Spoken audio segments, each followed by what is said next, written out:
대통령실에서 전화한 정황도 있고요. 또 당일날 8월 2일이죠.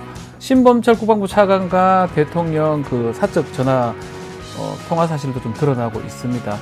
자, 이 최상병 사건 7월 2일 본회의에 회부될 수 있는데 통과가 될지, 또 통과된다면 또 제2요구권이 행사될 수 있을지 지켜봐야 될 것 같고요. 김건희 여사 독자 행보도 좀 궁금합니다. 또 여야의 전당대회 얘기까지 다뤄야 할 주제가 많습니다. 오늘도 여러분의 출근길 시원하고 재밌게 함께 하도록 하겠습니다. 생방송 중에 댓글 부탁드리고요. 지금 바로 박지훈의 뉴스 인사이다 시작하겠습니다.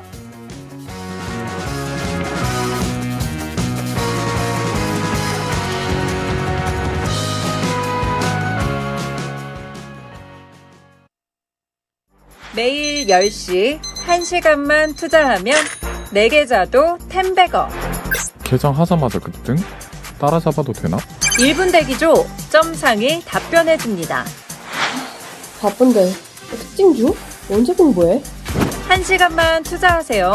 점상이 정리해줍니다. 단기로 치고 빠질 종목 없나? 매일 오전 10시 점상이 골라줍니다. 매일 오전 10시엔 점상을 잡아라. 유튜브에서 점상 시크릿을 검색하세요. 바쁜 아침 오늘 꼭 알아야 할 뉴스들로 정리해 드리겠습니다. 듣기만 해도 이해가 쏙 뉴스 픽 시간입니다. 오늘도 오늘 처음인 것 같은데요. 전현주 뉴스토마토 기자와 함께 하겠습니다. 안녕하세요. 네, 안녕하세요. 바뀐 스튜디오에 처음입니다. 네, 저희가 뭔가 더 예, 가까워져서 더 가까워졌어요. 조금 더 친근한 느낌이 드는 것 네. 같습니다. 어떻게 좋습니까? 네, 좋은 것 같아요. 쾌적한데요. 네, 쾌적합니다. 자, 전현주 기자님, 오늘 뉴스픽 첫 번째 소식, 최상병 사건 수사 외압 의혹 사건입니다. 자, 원래 대통령실에서 뭐 국방부 장관이라든지 차관 통화한 사실이 드러났는데 어제는 대통령실이 또 개입한 추가 정황이 드러났어요. 네, 계속해서 문제가 네. 되는 날은 이 해병대 수사단이 경찰에 넘겼던 사건 기록을 군검찰이 다시 회수한 날인 8월 2일입니다. 지난 뉴스픽에서도 이 의혹의 핵심 인물들의 통화 기록에 윤석열 대통령 개인 번호가 여러 차례 등장했다는 소식을 전해드렸었는데요. 이번엔 대통령실이 유재은 국방부 법무관리관에게 연락한 사실이 확인됐습니다. 네. 8월 2일 오후 4시 59분에 걸려온 전화는 약 22분 39초간 이어졌는데요. 이 4시 59분이라는 시각을 좀 살펴보면 국방부 검찰단이 최상병 사건 기록 회수를 위해서 경북경찰청으로 출발한 이후였습니다. 아직 정확한 통화 내역은 알려지지 않았지만 대통령실이 주도해서 이 기록을 회수했다는 정황은 조금 더 짙어지는 모양새입니다. 자, 그날 8월 2일입니다. 문제의 그날. 또 그날 윤석열 대통령이 신범철 당시 국방부 차관과 통화한 기록, 이게 또 추가로 또 확인이 됐습니다. 네, 이전에 드러났던 통화 사실은 윤석열 대통령이 8월 2일 오후 4시 21분에 신범철 차관에게 건 통화였는데요. 어제 총 2건의 통화 기록이 추가로 확인이 됐습니다. 이 최상병 사건 기록이 경북경찰청에 이첩된 지 1시간여 뒤인 8월 2일 오후 1시 30분에 신 차관이 윤 대통령 개인 번호를 전화를 걸어서 약 8분 45초간 통화를 한 건데요. 시간을 맞춰보면 낮 12시 57분부터 3차례에 걸쳐서 이종석 국방부 장관과 통화를 한 뒤에 이 신범철 차관과도 통화를 한 겁니다. 신 전 차관의 통화가 끝난 후에 10여 분 뒤에 유재은 법무관리관은 경북경찰청에 연락을 해서 이 사건 기록 회수 의사를 밝혔습니다. 네. 또 오후 3시 40분에도 신 전 차관은 윤 대통령에게 전화를 또 걸었는데요. 이 시각은 국방부 검찰단이 기록 회수를 위해서 경북경찰청으로 출발한 직후입니다. 네. 이 또한 아직 내용은 알려지지 않았습니다만 사건 기록을 이첩하는 과정에서도 또 그걸 결정하는 과정에서도 대통령실의 다급함이 좀 드러나는 상황입니다. 자, 지금 뭐 갑작스럽게 이 군검찰 자체가 경찰에서 가져온 사건 기록 국방부 조사본부가 또 재검토하기도 했고요. 자, 이후에 임성근 사단장이 혐의자에서 빠지게 되는데 국방부 법무관리관실에서 직접 의견을 제시했다는 얘기가 있습니다. 네, 중간 보고서에는 이 임성근 전 사단장이 혐의자에 들어가 있다가 네. 최종적으로 경찰에 넘길 때 혐의자에서 제외가 됐죠. 그런데 어제 군사법원 재판부가 국방부로부터 제출받은 문서에 따르면 법무관리관실에서 임 전 사단장 등에 대한 구체적인 혐의가 인정되지 않는다면서 혐의자가 아닌 관련자로 기재해서 경찰에 넘겨야 한다. 이런 의견을 제시한 걸로 드러났습니다. 네. 이 법무관리실은 임 운전사단장과 7여단장에 대해서 안전통제대책을 제대로 강구하지 않는 등 과실은 있지만 사망과 인과관계가 명확하지 않다면서 혐의를 인정하지 않았는데요. 반면 대대장 2명에 대해서는 상급 부대 지시를 위반해 입수하여 수색하도록 했다면서 혐의가 인정 가능하다 이렇게 적었습니다. 네. 좀 기억을 되짚어보면 공수처가 이종섭 전 국방부 장관이 조사본부 책임자들에게 재검토를 명령할 당시에 유재은 법무관리관과 김동혁 검찰단장 의견을 들으라라는 취지로 지시했다 이런 진술을 확보를 했었죠. 그렇죠. 이에 대해서 이 전 장관 측은 법률가의 의견을 들으라고 한 것일 뿐 전혀 문제가 없다 이런 입장을 밝힌 바 있는데요. 법무관리관실 의견이 가이드라인으로 작용한 것 아니냐 이런 해석이 나오고 있고 계속해서 밝혀지는 통화와 또 번복된 보고서는 윗선의 외압을 더욱더 의심하게 하고 있습니다. 그렇죠. 법무관리관이 법률적 검토를 해야 된다. 뭐 이 말씀이 있긴 한데 그 과정에서 어떤 지시가 떨어졌고 그 지시에 의해서 뭔가 하라고 했으면 이게 수사 외압이 될 수 있고 그 부분이 지금 뭔가 급박하게 돌아가는 전화들 엄청 많은 지금 전화들 좀 문제가 되는 것 같습니다. 아마 입법 청문회에서도 그 내용들이 많이 다뤄졌었는데요. 자, 윤석열 대통령의 거부권 행사로 21대 국회에서는 최상병 특검법 처리가 안 됐습니다. 자, 지금 22대 첫 법안으로 다시 추진이 되고 있는데 아마 시점 자체가 다음 주 화요일 7월 2일 정도로 예측이 되고 있어요. 네, 어제 민주당과 국민의힘은 국회 의사 일정에 합의를 했는데요. 네. 오늘 본회의를 열어서 국민의힘 상임위원장을 선출할 것에 합의를 했습니다. 또 이어서 7월 2일부터 사흘 동안 정치, 경제, 사회 분야 대정부 질문을 진행하는 의사 일정에도 합의를 했는데요. 아직 오늘 열릴 본회의에서 어떤 안건을 상정할지는 합의되지 않은 상태입니다. 하지만 민주당은 최상병 특검법과 방송 3법 또 방통위법 개정안을 처리하겠다는 방침인 만큼 다음 주 화요일에 최상병 특검법은 본회의 안건에 상정될 것으로 보입니다. 네. 물론 안건 협의 과정에 이어서 본회의 표결까지는 여야의 강한 충돌이 또다시 예상되고 있고 또 윤 대통령의 거부권 행사도 좀 기정사실로 여겨지고 있는데요. 그렇죠. 이번에는 21대 때와 다르게 좀 이탈표가 8표면 된다는 점과 또 한동훈 전 비대위원장이 또 다른 특검법을 제시했잖아요. 이 점도 좀 변수가 될 것으로 보입니다. 네, 오늘도 좀 많은 분들 와주셨어요.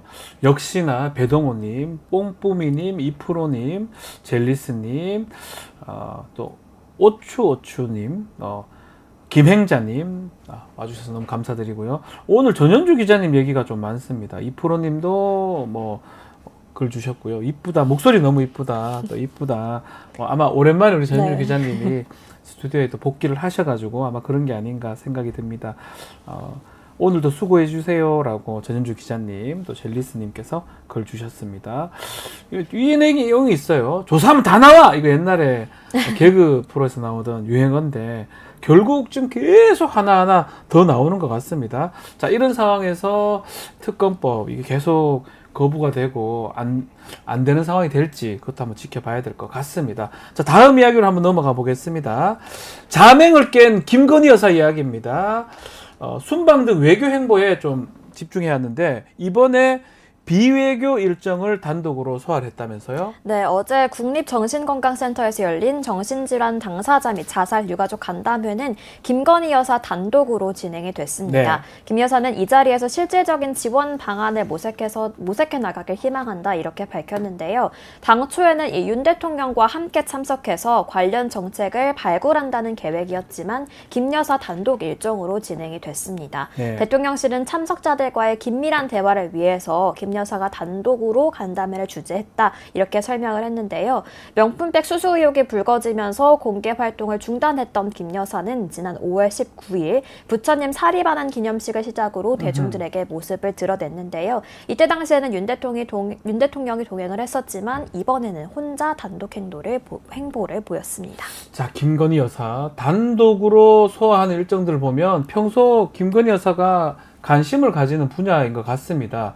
정신건강 분야예요. 맞습니까? 네, 김 여사가 관심 있어 하는 분야를 좀 살펴보면 좀 어린이, 또 네. 문화, 종교, 그리고 정신건강 등에 좀 관심을 보이는 모습이었는데요. 또 해당 분야와 관련된 행사에서는 단독 일정도 소화하는 모습을 종종 보였습니다. 앞서 말씀드린 이 사리 반환식도 네, 그 일환이라고 볼 그렇죠. 수 있겠는데요. 앞서 지난달 5일에는 지역 어린이들과 함께 환경부가 주관하는 어린이 환경 생태교육관 개관식에 참석하기도 했습니다. 어제 진행된 정신건강 분야도 평소 여사의 관심사였는데요. 지난해 9월 15일 김 여사는 마음 건강을 위한 대화, 괜찮아 걱정 마에도 참석한 바 있습니다. 네. 또 외교 분야에서도 각국 정상 부인들과 친교 활동 등 내조 외교를 통해서 존재감을 계속해서 각인시키고 있는 모습입니다. 자, 그렇지만 이런 가운데 김건희 여사, 특히 최상병 사건 수사 외압, 이 사건 관련해서 김건희 여사도 관련이 있다라는 의혹이 계속 제기되고 있습니다. 민주당 이거 관련해서 국정조사까지 추진하겠다 밝힌 상황입니다. 네, 앞서 JTBC는 지난 25일 도이치모터스 2차 주가 조작 사건의 컨트롤타워로 지목된 블랙펄 인베스트먼트 대표 이 씨가 참여한 카카오톡 대화를 보도한 바 있는데요. 이 대화방은 해병대 출신인 전직 청와대 경호처 A 씨가 이 씨 등에게 포항 1사단에서 초대한다면서 임성근 전 사단장과 골프 및 저녁 자리를 추진하는 내용이었습니다. 모임이 성사되지는 않았지만 이 씨와 임 전 사단장이 서로 알고 지낸 사이라는 걸 좀 추정할 수 있게 하는 내용이었는데요. 네. 그리고 평소 이 씨가 이 김건희 여사와의 친분을 공개적으로 나타냈다는 점도 좀 주목해 봐야 합니다. 서영교 민주당 최고위원은 이 대화방을 과거 국정농단 당시 비선 최순실 씨를 확실하게 파악하게 한 청와대 출입 기록과 같은 성격이라고 좀 규정을 하면서 일종의 비선이 가동된 네. 거 아니냐 이렇게 지적을 했고요. 또 한민수 대변인도 결국 수사 외압의 마지막 퍼즐은 김건희 여사 아니었나 이러면서 반문하기도 했습니다. 네, 중간중간에 대통령실에서 이 수사 기록 회수하고 이 임성근 사단장을 좀 보호하려고 했던 게 아닌가 이렇게 청문회에서 얘기됐는데, 그렇다면 왜 대통령 또 대통령실에서 임성근을 보호하려고 했느냐, 이 부분이 좀 확인이 안 되고 문제가 좀 제기되고 있는 상황인데, 이 이모 씨, 이종호라고 하더라고요. 뭐 청문회 얘기했기 때문에 이모 씨의 이제 이 사람이 김건희 여사하고 관련성이 있냐 없냐, 이 부분이 마지막 퍼즐이 될 수도 있다. 민주당 생각하는 것 같습니다. 한번 살펴봐야 될 부분으로 좀 보이고요. 자, 국민의힘 소식도 좀 짚어보겠습니다. 한동훈 전 비대위원장에 대해서 연일 비판의 목소리를 냈던 홍준표 시장 이야기입니다. 공개적으로 한동훈 위원장 만남을 거절했어요. 네, 홍준표 대구시장은 한동훈 전 비대위원장에 대해서 만나기 싫어서 거절했다라면서 나한테 접촉한 것 자체가 의아스럽다 이렇게 반응을 했습니다. 네. 먼저 해당 내용 화면으로 보고 오겠습니다. 진짜 비상대권을 줬는데 쫄딱 망했잖아. 그래 해놓고 또 하겠다. 나간 지 며칠 됐어요. 또 하겠다. 지금 정당사에 총선 참패하고 물러난 사람이 다시 전당대회 나온 전례가 한 번도 없습니다. 근데 그걸 지금 하겠다고 하니 당을 얼마나 우습게 보고 당원들이나 국민들을 어떻게 우습게 보면 그런 짓을 하겠다는 난 이해가 안 돼요. 본인 만나기 싫다고 하시니 제가 맺기 어렵지 않겠습니까? 네. 네, 뿐만 아니라 홍 시장은 어린애가 들어와서 셀카 하나 찍고 돌아다니고 이 점령군처럼 행사하는 건 당원들의 자존심을 건드리는 거라면서 맹 비난했습니다. 네. 또 페이스북에는 오세훈 시장 같은 미남이 셀카 찍으면 아하, 이해가 참. 가지만이라고 덧붙이면서 그 총선 때 한 전 위원장의 셀카 찍는 행동을 좀 꼬집는 모습을 보이기도 했습니다. 이 홍준표 대구시장 뭐 좀 너무 강해요. 이게 또 셀카 미남, 뭐 어린이 이런 얘기가 되게 강한 얘기 같은데, 한동훈 위원장은 그렇게 했지만 홍준표 시장 또 원희룡 전 장관을 만나서 또 포옹하는 모습까지 연출이 됐었어요. 네, 맞습니다. 예. 홍 시장은 원희룡 전 장관을 만나서 진짜 나와줘서 고맙다, 진짜 고맙다면서 포옹까지 하는 모습을 보였는데요. 네. 또 원 장관 앞에서도 한 전 위원장을 향한 신랄한 비판을 이어가기도 했습니다. 네. 원 전 장관은 이에 맞서서 한 전 위원장의 반윤 이미지를 부각하면서 협공에 나서기도 했습니다. 네. 특히 이날 원 장관은 이재명 대표를 감옥에 넣지 못해 답답하다라는 말도 했는데요. 네. 이 부분도 좀 당시 법무부 장관을 지냈던 한동훈 위원장을 겨냥한 발언이다 이런 해석이 나오고 있습니다. 자, 전당대회 국민의힘은 이제 한 20일 정도 남았습니다. 20여일, 다음 달 23일인가요? 그런데요. 자, 국민의힘 당권 주자들 일제히 TK로 갑니다. TK 민심에 구애하는 모습을 보이고 있어요. 네, 맞습니다. 선거 때마다 이 영남당 탈피라는 과제를 마주하는 게 국민의힘인데요. 공교롭게도 이번 당권 주자에는 영남권 후보는 없지만 일제히 모두 TK 지역에 대한 구애는 변하지 않는 모습입니다. 네. 최다 책임 당원인 40%를 보유한 TK에서 이 경선 반영 비율 80%에 달하는 당심을 확보해야 하기 때문인데요. 앞서 나경원, 원희룡 의원의 TK 행에 이어서 오늘은 한동훈 위원장이 TK 지역을 방문할 예정입니다. 한 전 위원장은 대구 각구에서 열리는 당원 간담회에 참석할 예정이고요. 이어서 내일은 부산을 찾아서 민심 확보에 박차를 가할 예정입니다. 또 홍준표 시장과의 만남이 홍 시장의 비토로 만남이 불발된 만큼 또 한 위원장이 어떤 행보를 보일지 좀 주목되고 있습니다. 네, 지금 뭐 댓글 많이 주시고 있습니다. 국민의힘 전당대회 좀 재밌다, 웃기다 이런 얘기도 좀 있고요. 오세훈 시장 나오냐고 나올 수는 없습니다. 지금 현재 시장 서울시장이기 때문에 다만 이제 많이 부각이 되기 때문에 앞으로 뭐 대권 도전 이런 거 가능성은 좀 있지 않을까 조심스럽게 추측을 해볼 수 있고요. 도대체 지금 홍준표 시장 왜 자꾸 이렇게 많이 나오느냐 또 이런 얘기도 댓글 많이 주고 계십니다. 비비님, 유월님, 훈민정음님, 탐 김구루미님, 서영님 댓글 너무 감사드립니다. 계속해서 댓글 좀 부탁드리겠습니다.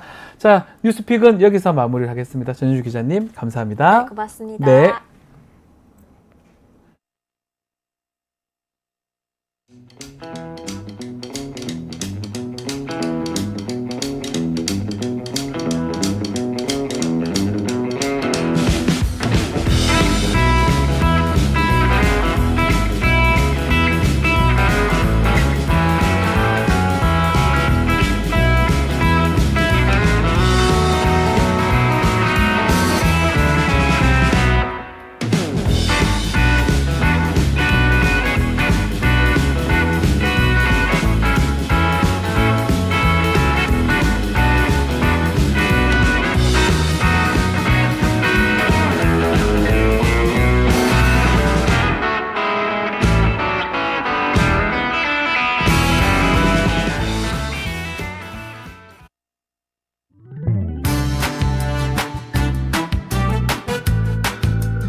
한 주간의 민심을 쏙쏙 들여다봅니다. 윤희웅 오피니언 라이브 센터장님, 박영식 정치 에디터와 함께하겠습니다. 안녕하십니까? 네, 반갑습니다. 네, 쇼미더 민심 시간입니다. 뉴스토마토 의뢰로 미디어 토마토에서 실시한 여론 조사를 바탕으로 한 주간의 여론 동향 자세하게 전해드리겠습니다. 자, 이번 조사 먼저 개요 설명 좀 드리면요. 뉴스토마토 의뢰로 24일, 25일 양일간 18세 이상 전국 성인 남녀 1,005명을 대상으로 실시했으며 표본 오차는 95%, 신뢰 수준은 플러스 마이너스 3.1%포인트입니다. 안심번호를 활용한 자동 응답 방식으로 진행됐으며 응답률은 5.9%로 집계가 됐습니다. 딱 가장 먼저 해야 되는 얘기가 국정운영 평가입니다. 지난번에 30% 회복됐던 걸로 봤었는데, 자, 이번 윤석열 대통령 국정운영 평가 박영식 에디터 어떻게 네. 나왔습니까? 네, 윤석열 대통령이 국정 운영을 잘하냐 못하냐 물어봤는데 네. 긍정이 26.3%였고 부정이 69.1%였습니다. 지난주에 비해서 3.4%포인트 긍정률은 떨어졌고요. 부정은 3.3%포인트, 3.8%포인트 올랐습니다. 네. 참고로 지난주 금요일 한국갤럽 조사에서는 긍정이 26, 부정이 64, 전주 조사에 비해서는 큰 변동이 없는 수치였고 리얼미터가 월요일에 보통 발표를 하는데 리얼미터는 긍정이 32.1%, 부정이 65%여서 리얼미터는 전주 대비 2% 오르고 부정이 좀 줄어든 결과였는데 결론적으로 저희 오늘 소개해드리는 미디어 토마토 조사는 다른 여론조사에 비해서 큰 격차로 긍정이 내려가고 부정이 올라갔다 이렇게 네. 봐야 될 것 같고요. 국정 지지도 긍부정 평가가 큰 폭으로 이렇게 튄다라기보다는 박스권 안에서 대부분 일단 갇혀 있다고 평가하는 전문가분들이 많으신 것 같고 표집 정치 성향을 보니까요. 보수가 310명, 중도가 438명, 진보가 256명으로 파악됐다는 참고 말씀까지 드리겠습니다. 자, 윤희용 센터장님. 예. 이 우리 눈여겨볼 만한 부분 그런 포인트가 좀 있을까요? 네, 일단은 이제 큰 흐름 차원에서 예. 봤을 때 26.3%니까 최근에 이제 이런 흐름들에서 가장 낮은 흐름이에요. 지난번 30% 갔었었거든요. 예, 그러니까 예. 그러니까 지금 그 해외 순방, 네. 뭐 그다음에 포항 앞바다의 유정 관련한 가스, 이슈, 석유. 예, 그 예. 부분이 이제 긍정적인 어떤 상승으로 뚜렷하게 나타난 건 아니지만 추가 하락을 막아주는 그런 효과들은 있었거든요. 네. 지금 근데 이 조사로 봤을 때는 이 결과로 봤을 때는 그 효과들 자체 이제 지금 소멸된 것이라고 보여지고 최근에 어쨌든 여러 가지 특검들 관련해서 이제 대통령과 관련해서 부정적인 이슈들이 사실은 연관되는 것들이 그렇죠. 재부각이 된 상황이죠. 아하. 그런 것들이 이제 영향을 이제 주고 있는 건 아닌가라고 추정이 되는데요. 사실 이제 이것은 어쨌든 다른 조사들도 나오는 부분들로 봐서 이거 전반적인 추세로 가는 것인지 그렇지 않은 것을 한번 볼 필요가 있을 것 같고 그에 따라서 어떤 전국도 상당히 영향을 받을 수밖에 없는 사안이에요. 왜냐하면 기존에 있던 이슈지만 다시 부각이 되는데 영향을 더 받는 그 정도로 그렇죠. 받는다고 하면 상당히 사실은 여권으로서는 긴장이 될 수밖에 없는 예. 것이거든요. 그래서 이후에 한번 흐름들을 더 봐야 될 것 같고요. 세심하게 좀 봤을 때는 지금 보면 상당히 사실은 윤석열 대통령의 국정수행평가 허약해져 있는 그런 상황이라고 할 수 허약해졌다. 예. 왜냐하면 우리가 가장 기본적으로 견고하게 어느 정도 견고한지 보려면 예. 지지층에서 그러니까 그 여당 지지층에서의 그래도 이제 우세를 보이는 흐름들을 충분하게 약간 보이느냐고. 대구나 70대 이상, 60대 네. 뭐 이거 말씀하시는 거죠? 일단은 이제 국민의힘 지지층이 중요하겠죠. 네. 그래서 이제 높긴 합니다. 이제 여당 지지층에서 64%가 잘한다라고 하는 긍정평가를 하니까. 그런데 31.7%. 아하. 그러니까 30%가 넘게 여당 지지층이지만 예. 잘 못한다라고 여당도. 부정평가를 하고 있는 것이니까 예. 상당한 이제 규모거든요. 30% 이상이 이제 여당 지지층에서. 그 다음에 이것을 좀 더 넓혀보면 보수 성향층이라고 하는 분들이 있을 수 있어요. 네. 근데 어떤 분들이 그거 어떻게 하세요? 라고 하는데 물어봅니다. 그러니까 당신 이제 진보예요? 보수예요? 중도예요? 그러니까 나 보수예요? 라고 얘기한 주관적으로 보수 성향이라고 얘기한 이제 주관적 이념 성향층을 대상으로 보면은 네. 지금 보면은 둘 다 이제 40%예요. 49%가 잘한다고 하지만 46%가 잘 못한다고 얘기를 하고 있어요. 그러니까 거의 차이가 없는 거예요. 보수층으로 넓히게 되면 절반 정도는 부정평가를 하고 있는 거니까 이 두 가지 지표, 여당 지지층, 보수 성향층에서 잘 못한다고 하는 사람들이 매우 의미 있게 높게 나오고 있는 그런 상황이기 때문에 지금 경고성이 매우 허약해져 있다. 경고하지 못하는 그런 상황이라고 할 수 있겠고 아까 말씀하신 네. 지역으로 봤을 때는 대구, 경북과 부산, 울산, 경남에서 부정평가가 높아요. 높아요. 예, 그러니까 예. 지금 상당히 사실은 이거 정비하거나 그러지 않으면 상당히 국정 운영에 있어서 영향을 부정적으로 받을 수밖에 없는 지금 정비가 좀 필요한 상황이다 이렇게 말씀드리겠습니다. 상황이 좀 잘 짚어주셨는데 그 단단한 부분들이 혹시나 허약해진 거 아니냐. 또 이거 조사는 우리 미디어 토마토 조사고요. 또 다른 조사가 조금 차이가 있긴 한데 이게 일관적 흐름인지 그거는 좀 다시 다른 조사들도 좀 봐야 된다 이렇게 짚어주셨습니다. 자, 전당대회 얘기를 좀 해보겠습니다. 국민의 전당대회는 7월 23일 예정되어 있습니다. 저희가 조사를 좀 했던 것 중에 국민의힘 차기 당대표 누가 적합하냐 질문 드려봤는데요. 박영시 에디터 어떤 결과 나왔습니까? 예, 이제 적합도 조사라는 거 다시 한번 말씀드리고요. 네. 일단 지금 가장 높게 나오신 분이 한동훈 전 비상대책위원장이 역시 한동훈 위원장이고요. 32.4%고요. 예. 그리고 뒤를 이어서 나경원 의원이 14.9%, 원희룡 전 국토부 장관이 9.8%, 윤상현 의원이 7.4%인데요.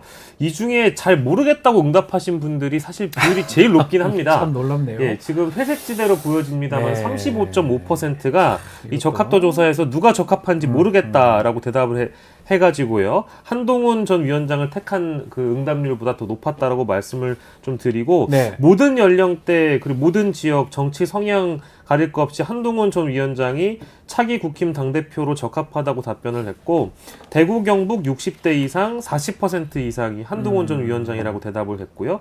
국민의힘 지지층에서도 60.2%가 한동훈 전 위원장이 국힘 당대표로 적합하다라는 답변을 줬고 조금 뭐 관심이 가는 부분은 무당층에서도 18.4%가 한동훈 전 위원장이 가장 적합하다라고 대답을 했다라는 부분도 좀 주목할 만한 포인트인 것 같습니다. 자, 이게 참 가장 모르겠다 지금 에디터께서 짚어주셨는데 가장 많았어요. 35% 이상. 어떻게 해석해야 됩니까? 이거는 뭐 아주 제가 봤을 때는 않다. 사실은 왜냐하면 정치적인 반대 예.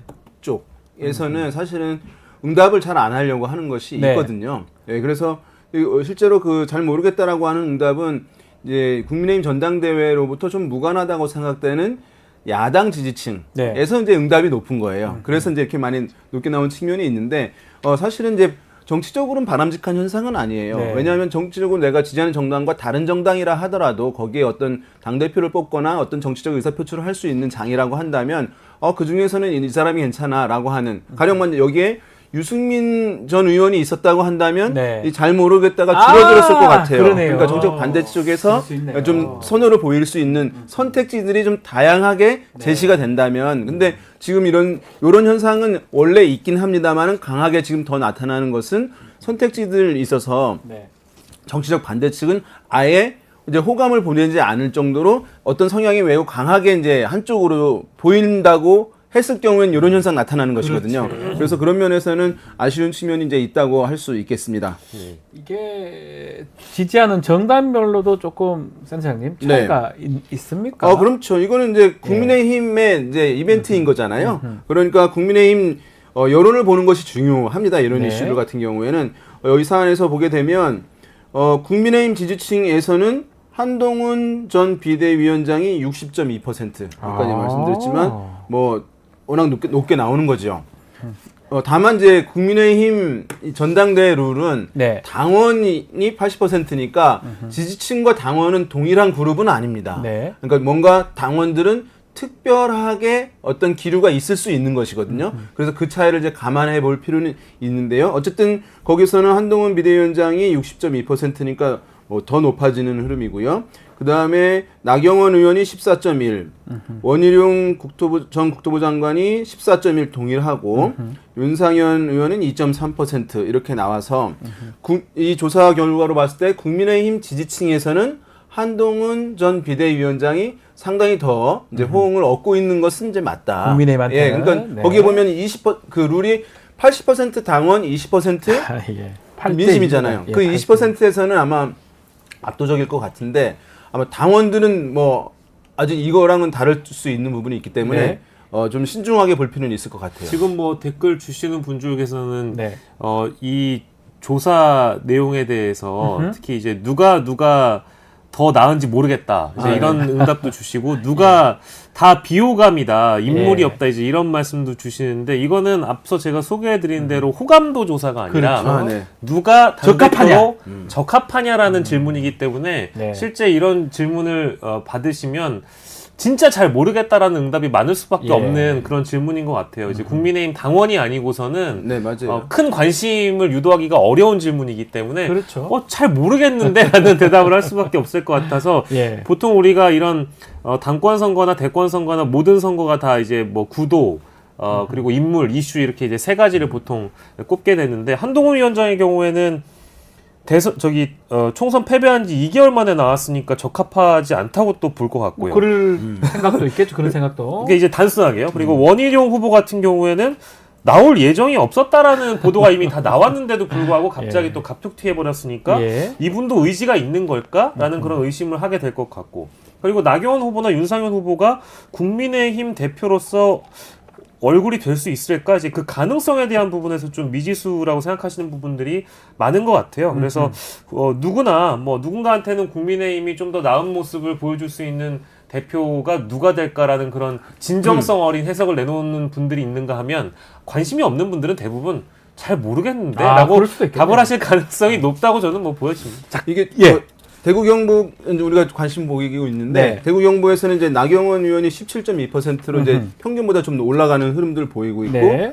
한동훈 전 비대위원장은 45.1%예요. 아하. 그러니까 거기서도 좀 지금 적지 않게 나오고 있는 상황이라고 네. 할 수 있는데요.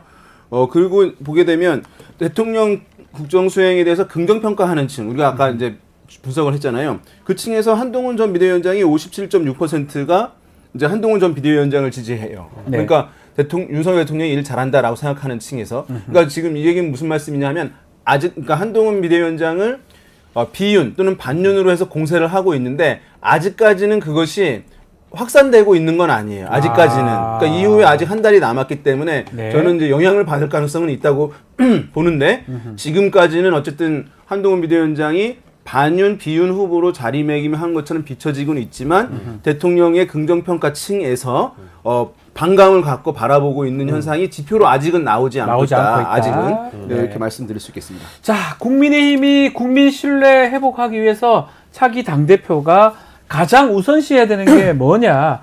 이것도 좀 저희가 물어봤는데요. 결과 좀 소개해 주십시오, 박에디터. 예. 차기 당대표가 무엇을 가장 네. 앞서서 해결을 해야 되는가, 이제 이 질문과 동일하다고 봅니다. 가장 우선시해야 되는 것인데요. 그렇죠. 일단은 윤석열 대통령과의 관계 재정립 및 차별화가 14.4%였고요. 최상병 특검법 수용이 22.2%, 그리고 김건희 특검법이 25.4%, 양 특검이 상당 부분 좀 높게 차지했고요.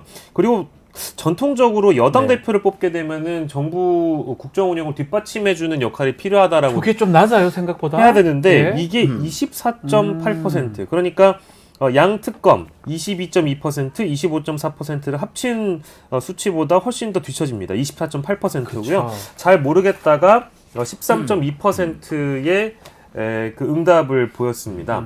국민의힘 지지층들만 보면 59.2%가 역시 윤석열 정부의 성공을 위해서 아하. 여당 대표가 뒷받침해줘야 된다라는 답변을 줬고요. 나머지 이제 비율들은 윤석열 대통령과의 관계 재정립 16.5%, 최상병 특검법 수용이 8.2%, 김건희 특검법 수용은 또 4.1%여서 국민의힘 지지층이냐 아니냐에 따라서 이 응답이 굉장히 차이가 많이 난다고 볼 수 있겠습니다.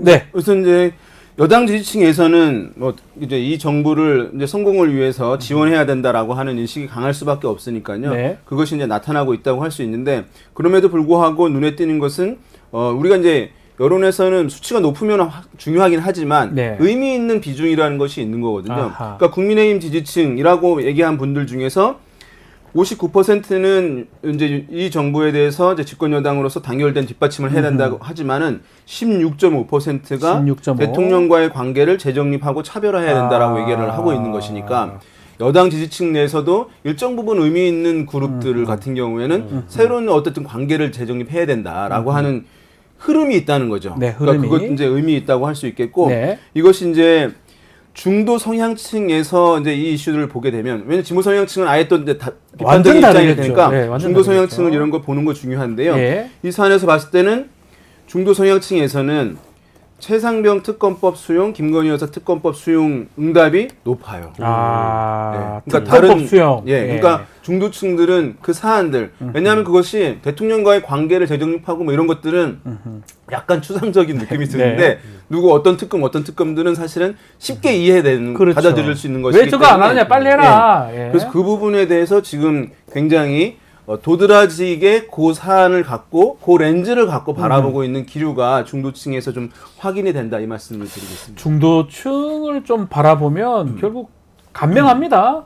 일단 특검하고 그렇죠. 차별화 두는 게 맞지 않냐라고 네. 많이 보는 것 같아요. 네. 자, 이번에는 이재명 전 민주당 대표 또 한동훈 전 국민의힘 비대위 원장 중에 누가 좀 더 신뢰가 가거나 호감이 가느냐 이 질문도 해봤습니다. 박영식 에디터 예. 어떤 결과가 나왔습니까? 요거는 앞서서 저희가 말씀드린 네. 대로 누가 뭐 대통령으로 적합하냐 이제 이런 얘기 아닙니다. 그쵸. 호감. 호불호를 이제 누가 물어봤다고. 좋아요라는 거죠. 누가 쉽게 좋아요? 얘기하면 누가 좋아요 질문인데요. 이재명 전 민주당 대표가 44.8%로 호감을 보였고요. 한동훈 전 국민의힘 비상대책위원장은 33.1%였습니다. 둘 다 비호감이다. 둘 다 신뢰가 가지 않거나 호감을 느끼지 못한다가 18.8%였고요. 네. 잘 모르겠다는 3이었는데 진보, 중도, 수도권, 대전, 충청, 세종, 호남 50대 이하 네. 여기까지는 이재명 전 대표가 우세했고요. 보수층, 대구, 경북 60대 이상에서는 또 한동훈 전 위원장이 우세했는데 재밌는 건 저는 부울경 쪽인 것 같아요. 왜 그렇습니까? 부울경은 백중세였습니다. 비슷합니까? 네, 이재명 전 대표가 40.5%였고요. 네. 한동훈 전 위원장이 소폭 높았습니다. 42.7%로 살짝 더 호감이다라는 응답이 나왔네요. 말 그대로 대통령 적합도 아닙니다. 네. 호감도 조사라고 봐야 되는데 어떻게 보셨습니까? 네, 센터장님? 약간 이제 죄송합니다. 네. 요 조사는 이제 약간 정치적인 뭐 네. 약간 엔터테인먼트 같은 이제 그런 느낌도 느낌이죠. 이제 있는 네. 상황이어서요. 지금 보게 되면 뭐 저는 정치적으로 이제 이 조사 결과들이 아주 큰 의미를 이제 부여할 수는 없다고 네. 보긴 하는데 여야 어쨌든 원톱 인물들이잖아요. 그런 상황에서 이 조사만 놓고 봤을 때는 이재명 대표가 어쨌든 야권 진영 또는 진보 진영에서의 결집도가 이제 강하게 형성되어 있는 것을 확인할 수가 있고 네. 한동훈 비대위원장도 상당히 만만치 않게 이제 그 결집도가 있긴 합니다만은 약간 이제 다른 흐름도 좀 확인되는 거죠. 국민의힘 지지층에서는 둘 다 신뢰가 가지 않거나 호감을 느끼지 못한다가 한 12.8% 되는 거거든요. 맞아요, 그러니까 맞아요. 두 자릿수가 되는 것이니까 예. 한동훈 비대위원장이 아닌 인물에 대해서도 고민하는 이제 기류도 일정 부분 있는 상황인데 네. 이제 야당에서는 그것이 좀 거의 이제 의미가 없을 정도로 좀 작아요. 그러니까 그 결집도, 그 진영에서의 결집도 부분에서는 약간 차이가 나고 있는 상황이 발견이 된다. 네. 그래서 이 전당대회에서 어떻게 영향을 줄지 여당 한번 지켜봐야 될 것 같습니다. 먼 이야기이긴 하지만 다음 대선 차기 대선 이재명, 한동훈 두 사람의 대결 될 수 있지 않느냐 이런 얘기들 많이 나오고 있는데 박영식 에디터 뭐 미리 얘기하기 좀 그렇지만 예. 한번 말씀 주십시오. 예, 그런 전망이 나오고는 있긴 네. 합니다만 전망을 하기엔 뭐 이제 말씀 주신 대로 좀 이른 시기인 건 분명한 3년 남았잖아요. 네. 분명한 것 같고요. 이재명, 한동훈 두 분에 대한 어떤 호불호를 떠나서 네. 객관적으로 이제 이 상황을 좀 평가를 해보면 한동훈 전 위원장 같은 경우에는 당대표가 된다고 하더라도 선거를 다수 좀 치러야 됩니다. 재보궐선거도 치러야 되고 또 가장 큰 선거는 이제 지방선거가 남아있는데 이 재보궐선거도 지방선거도 이게 유리한 선거는 아니거든요. 왜냐하면 어찌됐든 뭐 대통령의 얼굴로 치러야 되는 선거인 것도 맞고요. 네. 예, 그리고 더불어서 총선처럼 이재명 심판, 조국 심판을 한동훈 만약에 대표가 된다고 하면 한동훈 전 위원장이 그것을 또 내걸 수도 없을 것이고요. 그러면 네. 어떤 비전과 가치로 지선과 재보궐에서 승부를 볼 것인가라고 한다면 굉장히 어려운 선거가 될 것이다라는 생각이 좀 들고 만약에 그 선거에서마저도 한동훈 대표 체제로 승부를 봤을 때 실패한다면 한 전 위원장은 그 오답 노트를 다시 한 번 또 쓰게 되는 거거든요. 또 졌으니까 한 번 더 그러니까요. 써봐야 된다. 네, 그러면 예. 이제 정치적 자산과 어떤 정치적 세력으로 자신이 대선에 갈 수 있느냐 이제 요 한계가 좀 있는 것 같고요. 네. 그래서 남아 있는 거는 결국 이미지 정치뿐이다. 이제 그런 측면에서 호감도 조사에 좀 영향이 있었을 거라고 보고 이재명 대표의 경우에도 이게 이제 좋든 싫든 간에 네. 재판 리스크 그리고 검찰 리스크라는 부분이 분명히 남아 있습니다. 그래서 이 정부 내에서 대선 전까지 불리한 이 선고가 나오거나 한다면 네. 이재명 대표 역시도 대선 가도에 빨간불이 켜지는 거기 때문에 그렇겠죠. 하나의 포인트로 일단 봐야 되지 않을까 싶습니다. 자, 계속해서 정당별 지지율도 한번 살펴보겠습니다. 이것도 마찬가지로 지지하는 조금이라도 호감이 가는 정당이 있는지 물어봤는데 윤세진 센터장님 네. 이번 주는 어떤 결과가 나왔습니까? 예, 더불어민주당이 36.3%, 네. 국민의힘 32.5%, 아하. 조국혁신당 10.1%, 개혁신당 4.9%, 진보당 1.7%, 새로운 미래 1.2% 순으로 조사가 되었습니다. 네. 저는 지금 눈에 딱 띄는 게 네. 조국 혁신당이거든요. 10%대. 뭐 이전만 해도 10% 초중반까지 올라갔던 것 같은데 역대 최저 지지율 같아요. 총선 이후에. 이거 어떻게 좀 보십니까? 네. 이게 네. 총선에 상당히 주목을 이제 받았던 상황이고 뭐 네. 10% 중반대까지 이제 올라가기도 하고 했던 상황인데 지금 전반적인 조사들을 보게 되면 이제 10% 내외 또는 이제 맞습니다. 그 아래 나오는 조사 결과들도 있어요. 예. 그러니까 총선 직후보다 좀 낮아지는 흐름들 보이고 있거든요. 이것은 이제 두 가지 요인 다 있을 것 같습니다. 첫 번째로는 조국 혁신당 자체가 어떠한 이슈를 지금 총선 때만큼 부각하지 못하고 있으니까 네. 안 보이면 떨어지는 거거든요. 안 보이면 예, 안 떨어진다. 보이면 떨어지는 예. 거거든요. 그 다음에 두 번째로는 전국이 지금 어쨌든 여당과 제1야당인 더불어민주당 중심으로 사실은 이것이 이루어지고 있고 제1야당에서 이제 이슈를 제기하고 공세하고 선봉에 서 있는 그런 상황이거든요. 예. 그것이 그렇기 때문에 이제 조국 혁신당에 대한 주목도가 또 추가적으로 낮아지는 부분들이 이제 있는 상황이기 때문에 네. 그래서 이제 주춤하고 있는 현상 이렇게 나타나고 있다 이렇게 봐야 될 것 같습니다. 박영수 에디터. 예. 또 이거 외에 짚어볼 만한 부분 어떤 부분이 있을까요? 저도 전반적으로 이제 그 주목도라는 부분에서 예. 윤희용 센터장님과 의견을 같이 하는데요. 네네. 그 조국 혁신당은 일단 쇄빙선이라는 그래요. 비유로 이제 총선을 승부를 봐서 시작했었는데. 예, 의석을 다수 이제 점유한 정당인데 실제 국회가 개원하고 나서 지금 청문회 전국이 이어지고 있고 상임위 전국이 이어지고 있는데 민주당이 더 눈에 많이 들어오는 것도 사실이거든요. 네.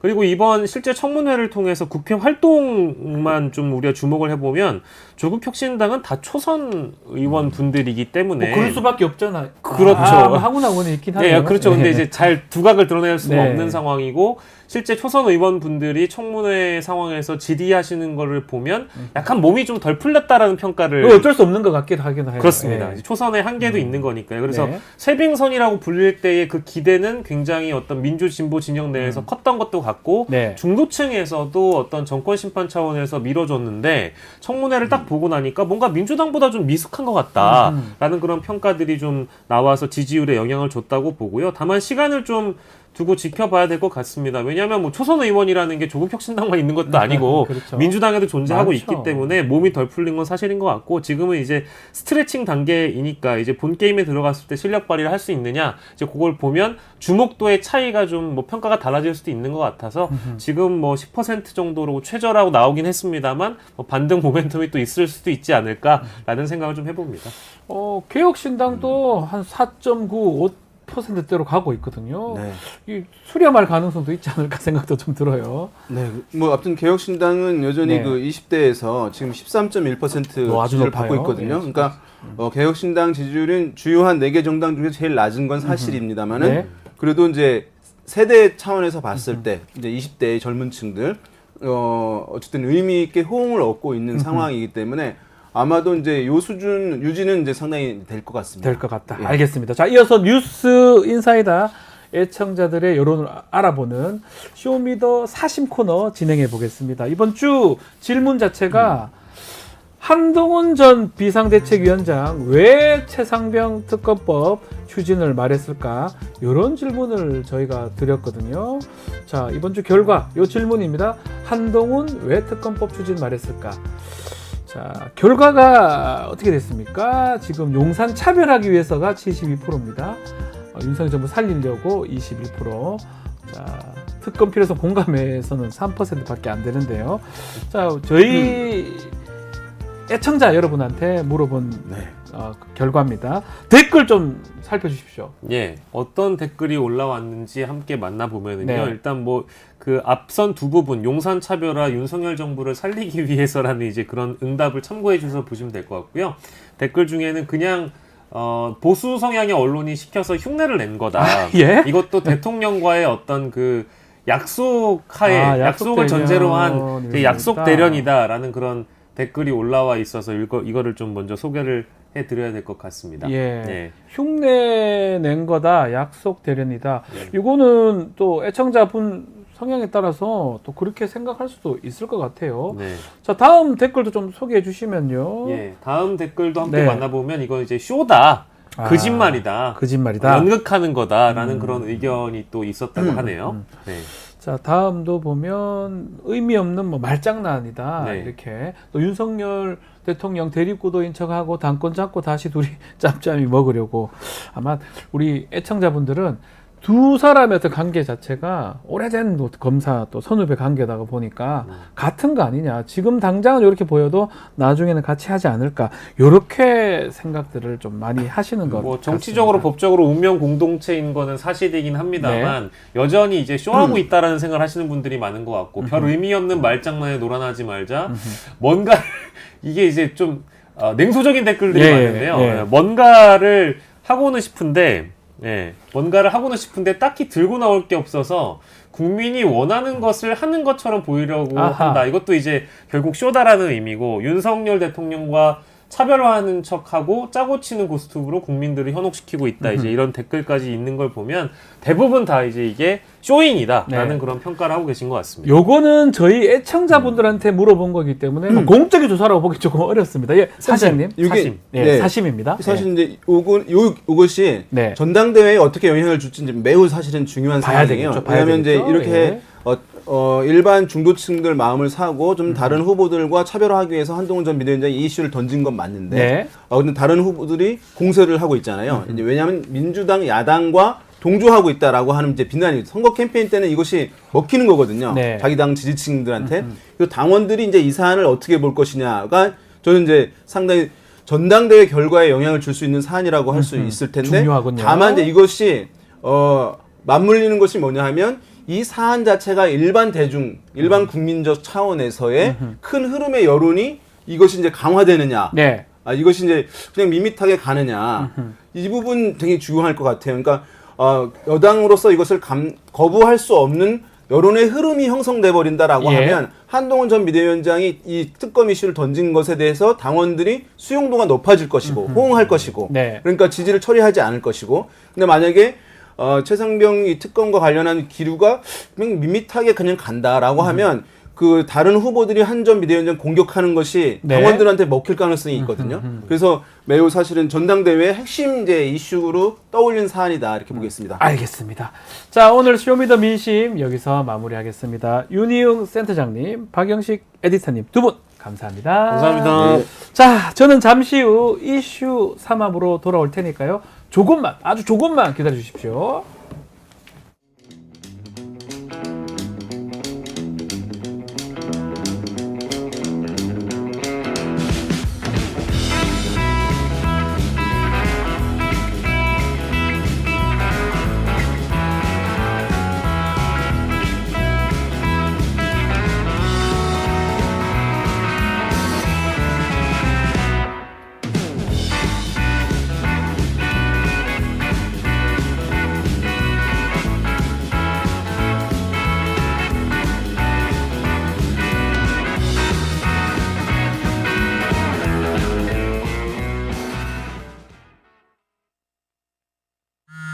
형사 벌칙 대상 행위 금융위는 여보세요? 결과 발견된 뭐 맨날 똑같지. 형사 벌칙 시간 없어. 대상이 되는 행위 보아야 함. 나 시험 한 달밖에 안 남았어. 조사 규정 4조고요.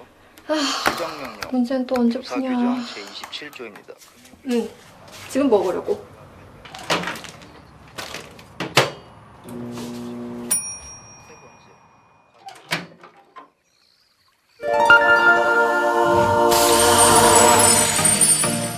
걱정 마세요.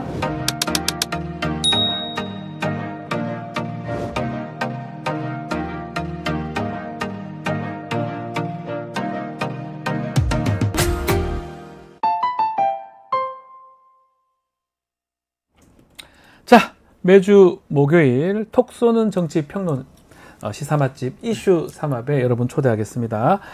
김필성 변호사 또 신유진 변호사와 함께 하겠습니다. 안녕하십니까? 네, 안녕하세요. 안녕하십니까? 자, 새로운 스튜디오 처음 오셨죠, 두 분? 네, 처음 왔습니다. 놀란 모습입니다, 김 변호사님. 그 전에 하던 데는 이 정도는 아니었는데 완전 전문적인 그런 느낌이 좀 듭니다. 방송. 괜찮습니까? 네, 약간 이렇게 헤어도 약간 해주시고 원하신다면 분장 또 헤어 다 해드리도록 하겠습니다. 자, 뭐 계속적으로 잘 부탁드리고요. 네. 본격적인 이야기 하기 전에 항상 하는 거죠. 우리 이슈 삼합의 공식 질문. 두 분이 이제 한 주, 또 이번 주에 정치 이슈 중에 가장 인상 깊었던 거. 이번 김필성 변호사님부터 한번 들어볼까요? 네. 한동훈 위원장이, 네. 전 위원장이 예. 어떻게 이슈인데, 이분이 이제 최근에 또 행보를 하나 하셨습니다. 네. 그러니까 이제 2030 세대 청년 보좌진과 오찬을 하셨다고 하는데요. 여기 이제 언론 보도가 났고요. 예. 근데 거기서 이제 헤드라인이 어떻게 나왔냐면, 네. 한동훈 코웨이 삼국지 하더라도 맹획을 했다. 그렇죠. 저도 맹획. 그러니까 이제 남만의 왕 맹획이잖아요. 네, 예, 전반적으로 내용을 보면은 네. 이제 데일리안에서 이제 나온 기사인데요. 전형적인 이제 찬양 기사예요. 네. 뭐 한동훈 전 위원장이 뭐 재학 시절에 사법 시험을 붙고 네. 뭐 이런, 하지만 게임도 많이 했고 뭐 이런 류의 얘기들. 아예 사진이 나오네요. 뭐 저 사진도 이제 저런 식으로 좀 감각적으로 나름 네. 이렇게 찍으신, 그리고 이제 언급도 감각적으로 하셨는데, 네.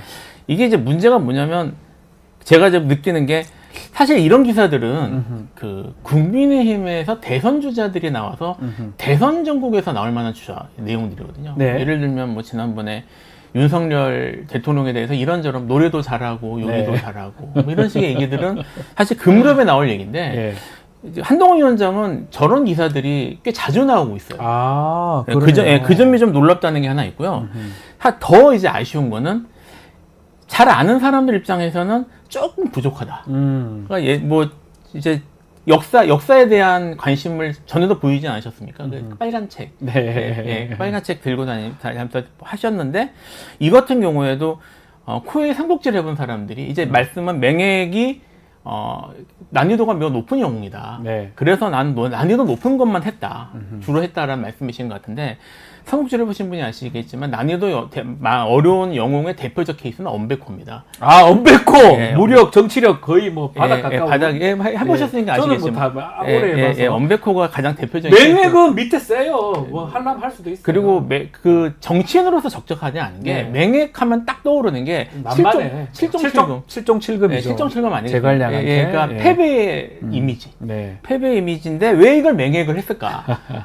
뭐 그런 느낌이 하나 있고요. 또 네. 하나 아쉬운 게 뭐냐면, 이제 조조와 그러니까 자기 본인 이제 이 내용을 보면 사마이와 예. 조조가 좋아 보인다. 이제 아. 편하게 산 것 같다고 예. 말씀하셨는데, 뭐 사실 게임 플레이상 조조가 좀 편한 건 맞지만, 네. 실제 역사라는 말씀하셨거든요. 네. 실제 역사라는 측면에서 두 가지 문제가 있습니다. 아, 어떤 거죠?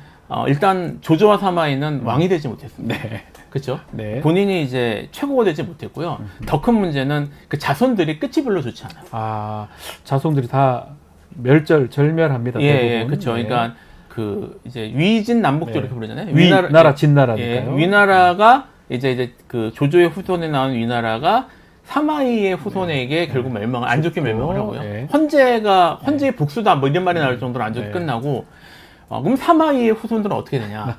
파랑의 난이라는 걸로 네. 자멸해서 끝나거든요. 끝납니다. 그러니까 네. 정치적인 이미지로 내세우기는 매우 좋지 않은 인물들이에요. 네. 그래서 제가 드는 생각은, 이분이 게임 삼국지, 그 다음에 삼국지와 관련된 역사도 이해가 조금 부족하다. 그럼에도 불구하고 이거를 언급하시는 이유가 무엇일까? 네. 이게 사실 이런 유명한 정치인 같은 경우에는 이미지 컨설팅 하시는 분이 있거든요. 이 컨설팅 하시는 분이 약간 이렇게 부족하게 하시는 이유가 뭘까? 미스다. 이렇게 보시는 거군요. 네. 저도 사실 놀라서, 저도 삼국지를 어릴 때 한 20-30번 본 것 같고, 게임은 뭐 정말 너무 많이 해서 코웨이 삼국지를 저도 맹획으로 해보고 다 해봤어요. 엄베코를 해야 돼요. 엄베코라는 게 누군지도 모르겠지만 네. 아주 미천한 사람이 있었는데 그 사람으로 통일해야지 최고가 되는 건데, 어쨌든 어떻게 보셨어요? 저는 재밌었어. 처음 들어보죠. 네, 이 코웨이 삼국지. 네. 그래가지고 이렇게 분석을 해보니까 매우 재밌구나, 흥미로운 지점이다라는 생각이 드네요. 알겠습니다. 하여튼 갑자기 맹획 얘기를 해가지고, 맹획은 그냥 남만의 왕이에요. 예. 제갈량이 그냥 무시했던 왕입니다. 자, 네. 한 주간 좀 네. 주목했던 이슈 어떤 게 있습니까? 네, 아무래도 지난주에 이제 네. 입법청문회 때 임성근 사당장 등 이렇게 증인 선서 거부한 네. 사람들의 진술들이 아주 흥미로웠는데 그 중에서 이제 JTBC에서 좀 특종을 냈죠. 임성근 사단장이 당시 민간인 이모 씨 모른다던 골프 모임 모른다던 그 이모 씨와 골프 모임을 추진했던 카톡 자체를 공개를 했거든요. 근데 임성근 사단장이 그 민간인 이모 씨가 블랙펄 인베스트먼트 그 김건희 씨 도이치모터스 주가 조작 계좌를 관리했던 자로서 지금 항소심에서 이제 판결을 받은 자인데 지난 5월에 이런 골프 모임을 추진하다가 그것도 오히려 1사단 이 임성근 사단장이 있는 곳으로 초대를 하는 형식이었거든요. 결과적으로 이 당일에 추진했던 요 단톡방에 공개됐던 이 모임은 성사되지 않았지만 그럼에도 불구하고 전혀 모른다고 할 수 없는 아주 구체적인 진술들이 나왔어요. 그렇죠. 그리고 무엇보다 초대하는 곳이 임성근 사단장이 있는 곳이고요. 그렇기 때문에 이제 임성근 사단장이 구명 로비가 어떤 지경이었는지 왜 그렇게 윤석열 대통령이 통화를 그렇게 많이 하고 신범철 차관하고도 당시 뭐 10초간 통화했다가 아니라 MBC 보도에 의하면은 3번 통화했고 약 12분가량 통화를 했다. 그리고 신범철 차관은 입법 청문회 나와서 이것은 그 통화는 회수에 관련 것이었다. 네, 회수에 관한 것이었다라고 얘기를 했다가 물론 말을 바꾸긴 했습니다만 그만큼 임성근 사단장이 이 수사에 외압을 행사해서 이 빼내기에 개입된 것이 도대체 왜 대통령이 그랬을까? 그렇다면은 대통령을 움직일 사람이 누구인가?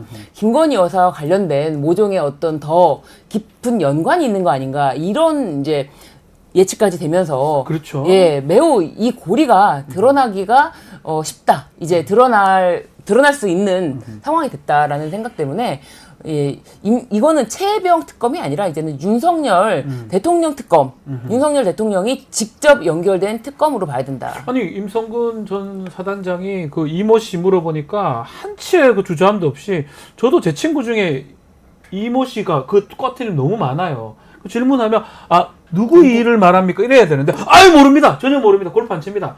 그렇게 얘기할 때 저 왜 저렇게 청문회에서 저렇게 단답형으로 답변하지 이렇게 생각을 했었는데 알고 보니까 관련성 있는 증거들이 지금 계속 드러나는 것 같아요. 결국은 외압이 있었다. 이거는 지금 확인되는 과정이고 그렇다면 왜 임성근이를 지켜야 되느냐.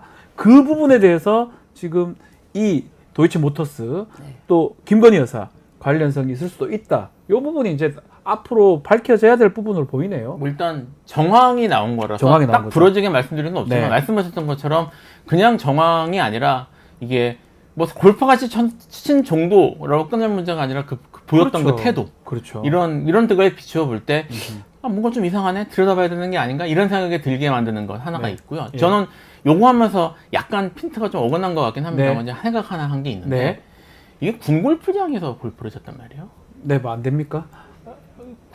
이제 일단 뭐 민간인들이 와서 골프를 와서 같이 치는 게 1박 2일씩 쳤다는 것도 좀 어쨌든 군 보호지역인데 그럴 수 있습니다. 맞습니다. 그래서 일반 골프장에서 친 거하고 좀 다르지 않나. 좀 달리 봐야 된다. 좀 달리 봐야 되는 게 있고요. 그리고 전 사실 군 사령부마다 이제 설치되어 있는 골프장에 대해서 약간 불만은 있는데. 불만이 있습니까? 그 이야기는 제가 일단 여기서는 제가 그만하도록 하겠습니다.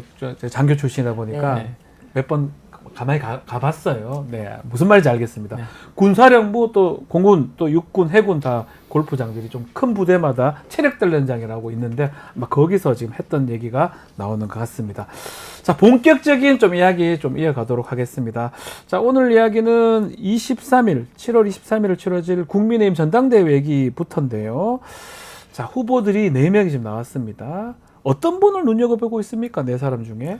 뭐 사실은 그닥 크게 누가 돼도 크게 뭐 와닿는 인물은 없는데 뭐 어쨌든 여론조사 상으로는 뭐 1강 2중 또 1약으로 또 평가되는 1강 2중 2약 1약 평가되는 그 순서대로 말씀을 드리면 한동훈, 원희룡, 뭐 나경원, 윤석열 이렇게 되지 않습니까?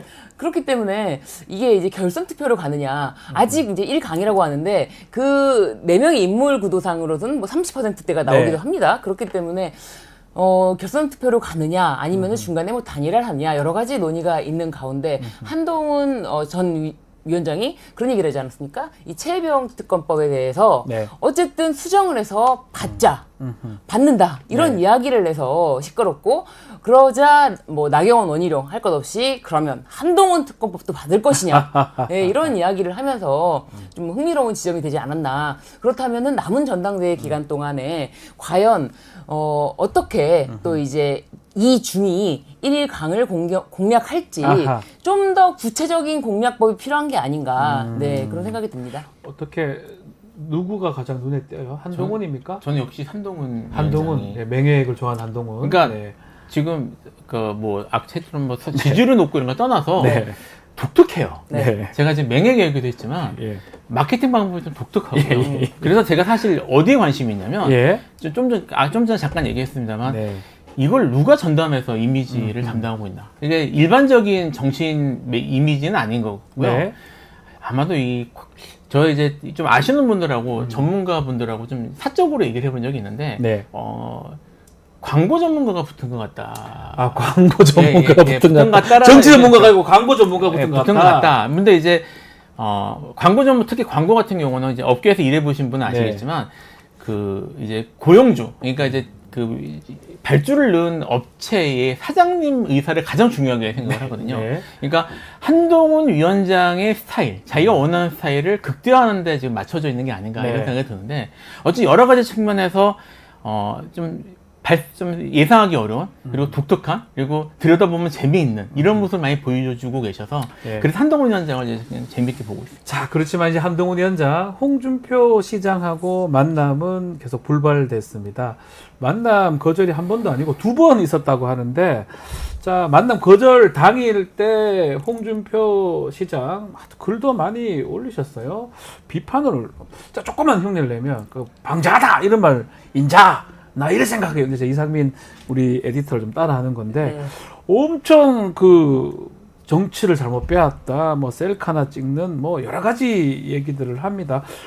홍준표 시장이 이렇게 대놓고 이렇게 비판하거나 한동훈 전 위원장을 싫어하는 이유가 뭘까요? 사실 홍준표 시장은 정말 속 내로는 윤석열 대통령도 전혀 탐탁지 않을 인물입니다. 다만 현직 대통령이고 그리고 어쨌거나 지금 현직 대통령이 되면서 보수에 다시 정권을 잡았다라는 측면, 그 측면 빼고는, 왜냐하면 이제 홍준표 시장은 자신이 당대표 시절에 이 한동훈을 가지고, 한동훈 위원장, 전 위원장을 가지고 지칭하면 문재인의 똘마니가 되어서 다시 우리 당 사람들 1000명 정도를 막 이렇게 휘둘렀다 이렇게 하면서, 근데 같이 했던 사람이 윤석열 대통령 아닙니까? 근데 윤석열 대통령은 그나마 보수 정권을 잡은 사람이기 때문에 인정해주는 부분은 있지만 비슷하게 생각하는 것 같아요. 속내는 지금 저것처럼 뭐 엊그제 같은데 총선 참패한 주범인데 여기 줄 서는 행동 이렇게 가관이다라고 홍준표 시장은 뭐 강하게 한동훈 위원장 비판을 하는 것 같습니다. 싫은 것 같아요, 엄청. 저는 일단 저기 홍준표 시장이죠. 시장입니다. 시장의 입장을 좀 봐야 될 것 같은데요.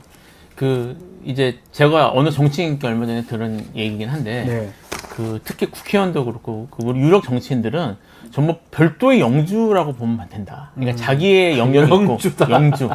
자기의 영역이 있고, 그리고 자기의 정적 이익을 위해서, 자기 영역 위해서 다 항상 그걸 위해서 싸우는 사람들이다. 이렇게 이해하면 된다는 얘기를 했었는데요.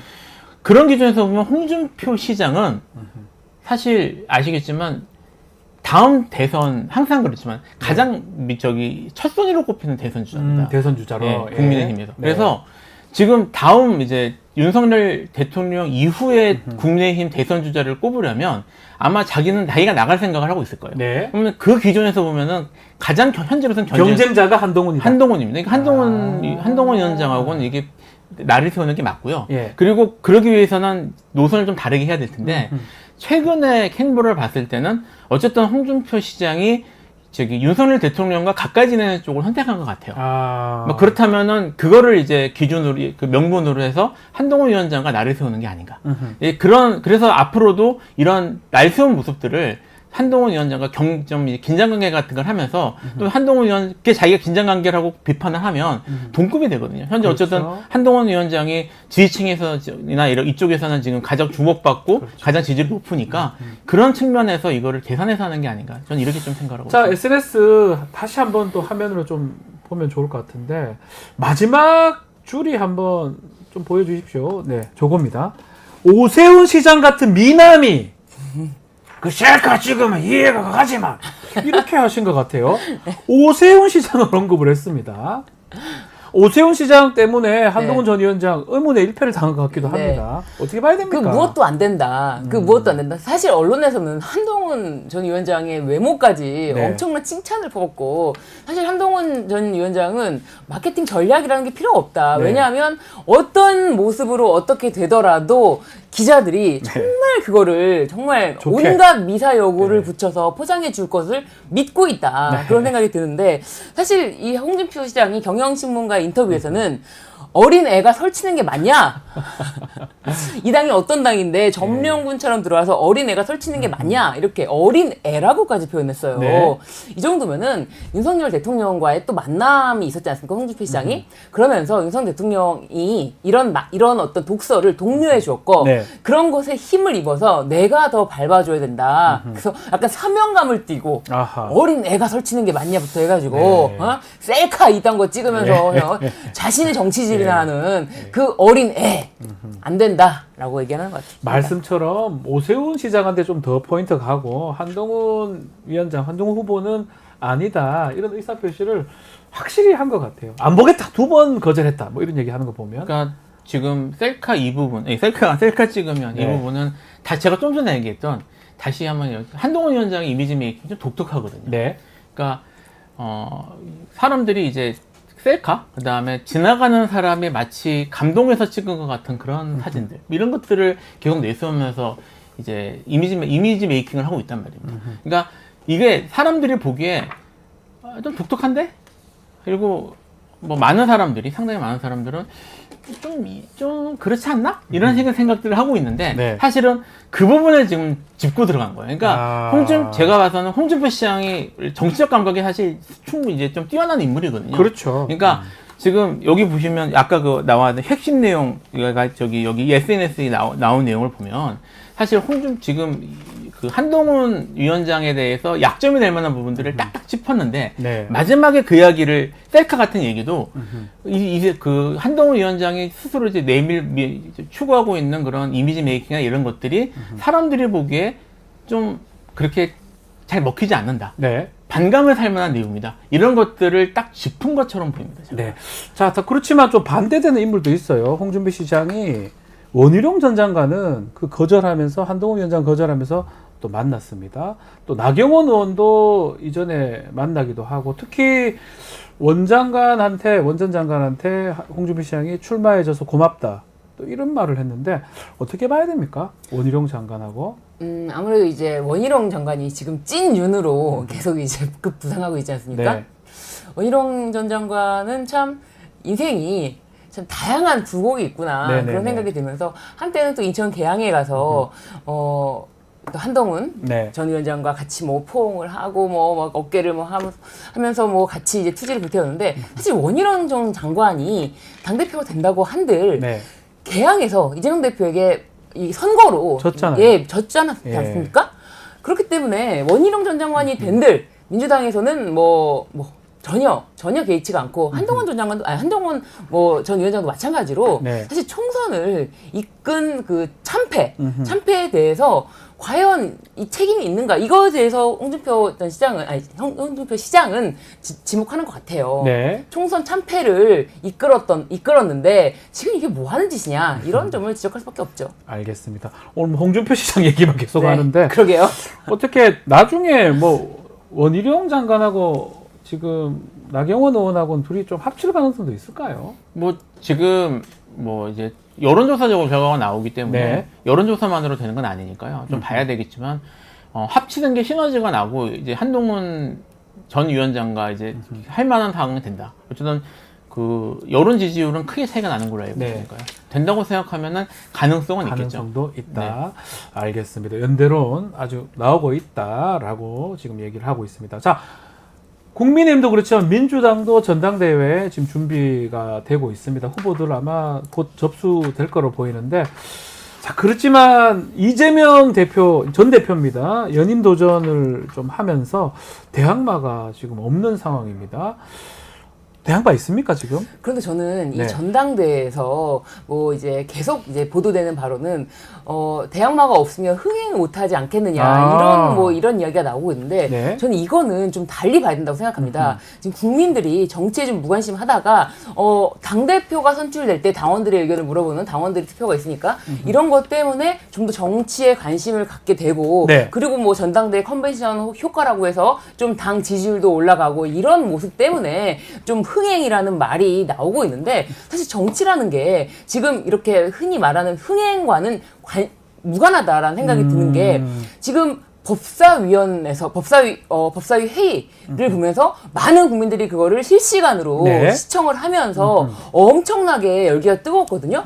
그렇기 때문에 민주당에서 강하게 국회를 좀 진두지휘하는 모습을 보면서 네. 좀 정치 효능감을 느끼고 있기 때문에 그 강한 민주당이 계속 되려면은 오히려 뭐 다른 전당대회에서 여러 후보가 난립돼서 뭐 누가 함께 뭐 누가 과연 될 것인가에 대한 아니면 누가 뭐 이재명 전 대표를 뭐 좀 더 뭐 치고 나가느냐 이런 모습을 기대하는 게 아니거든요. 국민들의 기대에 부응하는 모습을 보여줄 때 당의 존재의 의미가 있다고 생각하기 때문에 이게 전당대회에 다른 대항마가 있고 후보가 난립돼서 경쟁이 돼야지만 국민들이 지지를 받고 컨벤션 효과가 있다고 생각하지 않거든요. 그래서 지금 저는 이재명 대표의 연임에 대해서 민주당원들이 하나같이 다 찬성하는 입장이라면은 전혀 걱정할 필요 없이 민주당을 강하게 지지하고 있다. 그런 마음을 알면은 흥행과 이런 거는 무관하다라고 생각이 듭니다. 어떻게 보십니까? 지금 말씀은 이제 뭐 법사위나 이런 국회 상황이 더 중요한 거 아니냐 이렇게 좀 짚어주셨는데. 그러니까 지금 컨벤션 효과가 네. 사실 중요한 시점은 아닙니다. 왜냐하면 그런 게 중요한 때는 언제냐면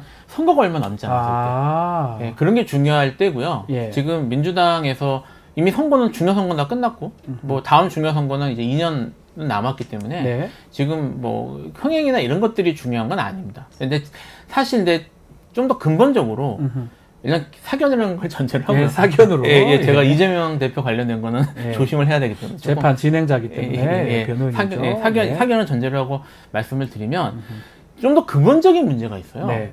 지금 여전히 민주당 내에서는 대선 후보급 주자가 이재명밖에 없다는 게 문제입니다. 이게 뭐 이재명 대표 입장에서는 그것이 오히려 뭐 본인한테 경쟁자가 없다는 게 플러스가 될 수도 있을지 모르겠지만 네. 어쨌든 당 전체나 이런 걸 볼 때는 대선 주자급이 굵직한 주자들이 여러 명이서 경쟁도 하고 뭐 이렇게 하면서 사실은 같이 커가는 것이 나중에 장기적으로 볼 때는 도움이 되거든요. 네. 근데 지금 어차피 민주당에서는 이재명밖에 없잖아. 이제 이런 식으로 가는 게 나중에 대선 전국으로 접어들게 되면 그게 좀 불리하거나 아니면 좀 실무적일 수가 있어요. 그럴 수가 있겠네요. 네, 그리고 또 뭐 여러 가지 어떤 변수가 발생할지 모르기 때문에 근데 그런 것들이 지금 이재명 당대표가 이제 다시 당대표로 나올 수밖에 없는 상황이라는 것도 사실 그걸 보여주는 것이고 그래서 그런 측면에서 민주당이 좀 더 이런 문제들을 어떻게 타개해 나갈 것인지 그런 것들을 좀 고민해 봐야 되는 상황이 아닌가 이런 생각이 좀 들어요. 알겠습니다. 자, 조국 혁신당 얘기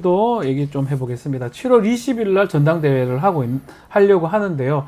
저 국민의힘하고 민주당이 좀 가려져 있는 것 같기도 합니다. 조국 대표가 나오겠죠? 어대조 얘기도 있어요. 그렇죠. 조국 대표의 어떤 지금 강한 리더십으로 사실 조국 혁신당이 네. 만들어졌고 그 끝에는 사실 조국 대표는 사실 시간도 많지 않습니다. 뭐 대법원 판결이 어떻게 날지에 따라서 또 운명이 또 뭐 기로에 서 있는 그렇죠. 상황이기 때문에 네. 시간이 많지 않은 상황에서 마지막까지 조국 대표가 할 수 있는 일을 힘을 실어주자 그 리더십을 계속 지켜보자라는 그런 열망이 더 크지 않을까. 그래서 조국 대표가 다시 뭐 조국 대표로 된다고 한들 그것에 대해서 전혀 아무런 문제가 없지 않나라는 생각이 듭니다. 그렇죠.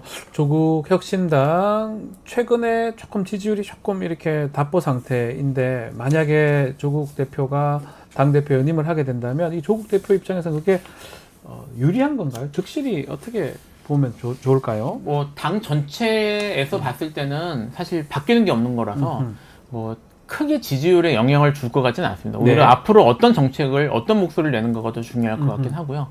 뭐 조국 혁신당 같은 경우에는 어찌되었든 조국이라는 인물을 중심으로 시작된 당이고 그쪽으로 뭉친 당이기 때문에 뭐 장기적으로 봤을 때는 조국이라는 인물이 테두리를 벗어나는 게 뭐 장기적으로는 당 입장에서는 좋겠지만 네. 현 단계에서는 그다지 선택의 여지가 없을 것 같긴 해서요. 예. 뭐 지금 중요한 거는 이제 당 대표가 바뀌는 것이 중요한 게 아니라 지금 말씀드린 것처럼 앞으로 이제 검찰 개혁이나 이런 데 이니셔티브를 쥐고 지금 가려고 노력을 하잖아요. 그런 데서 좀 더 선명하고 그다음에 이제 강력한 추진력 이런 걸 가지고 이제 사실은 그렇겠죠.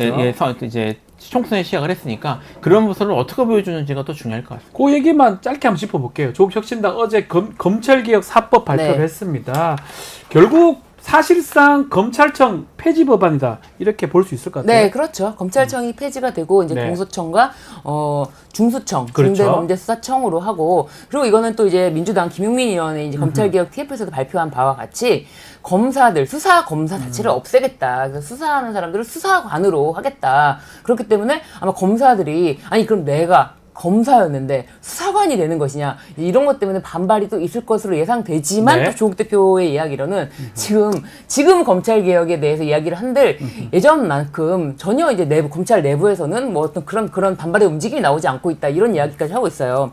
그렇기 때문에 검찰 개혁이라는 거는 사실은 오랜 염원이었는데 이것을 이제 윤석열 대통령을 하면서 이것은 꼭 필요한 국민적인 수준에까지 내려왔다. 예전에 일반 국민들은 네. 검찰이 나랑 삶의 연관이 뭐가 있냐. 뭐 나는 검찰청 갈 일이 없는데 검찰 개혁 피곤해. 검찰 개혁 꼭 해야 돼? 아니 뭐 그래도 뭐 시험도 보고 한 사람들 잘하겠지라고 막연한 믿음과 좀 관심 바뀌었던 사안을 완전 이제는 더 이상 피할 길이 없다라는 아주 국민적인 관심사로 이끌어낸 분이 윤석열 대통령이잖아요. 네. 네, 그렇기 때문에 윤석열 대통령이 검찰 개혁의 꽃이다라는 생각이 듭니다. 알겠습니다.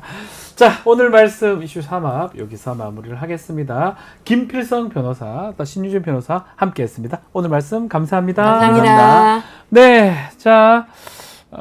이어서 2부 뉴스 인사 프라임이 바로 진행이 됩니다. 더 재밌고 은밀한 이야기 지금부터니까요. 어디 가지 마시고 조금만 기다려 주십시오. 잠시 후에 다시 뵙겠습니다. 감사합니다.